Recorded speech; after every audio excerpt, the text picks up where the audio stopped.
அனைவருக்கும் வணக்கம். நான் உங்கள் தோழி. இன்று நம் காணும் பதிவு உடல் ஆரோக்கியம். இப்போ இருக்கிற காலகட்டத்தில் 20 வயது பிள்ளைகளுக்கே ஞாபக சக்தி இருப்பது இல்லை. 70 வயது மேல் ஞாபக சக்தி இல்லை என்றால் பரவாயில்லை. சுகர் இருந்தால், ஹார்ட் டிசீஸ் இருந்தால் ஞாபக சக்தி குறையும். இப்போ இருக்கிற பிள்ளைகள் பேக்கெட் ஃபுட்ஸ் சாப்பிடுவதால், ஒயிட் சுகர் சம்பந்தப்பட்ட பொருள்கள், பேக்கிங் ஐட்டம், கூல்ட்ரிங்க்ஸ் சாப்பிடுவதால், ஸ்மோக்கிங் அண்ட் ட்ரிங்கிங் பண்ணுவதால் ஞாபக சக்தி சீக்கிரமாக இழக்கிறோம். அதற்கு நாம் என்ன கடைப்பிடித்தால் நல்லது?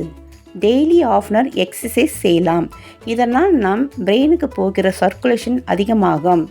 நம் அன்றாட உண்ணும் உணவில் கோகோனட் ஆயில், தேங்காய், கீரை, பச்சை காய்கறிகள், ஆரஞ்சு, பைனாப்பிள், கொய்யாய், திராட்சை, மஞ்சத்தூள், மீன், வால்நட், பாதாம், சன்ஃப்ளவர் சீட், பம்கின் சீட் சாப்பிடலாம்.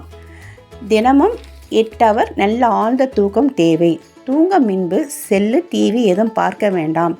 7 மணிக்கு மேல் காஃபி, டீ எதுவும் குடிக்கக்கூடாது. தினம் ஏதாவது புக்கு படிக்கலாம். இல்லை புதுசாக ஏதாவது கற்றுக்கொள்ளலாம். வாலிபால், கிரிக்கெட் ஏதாவது புதுசாக நாம் செய்யும் பொழுது ஞாபக சக்தி நம்முள் சரிப்படுத்த முடியும். நன்றி.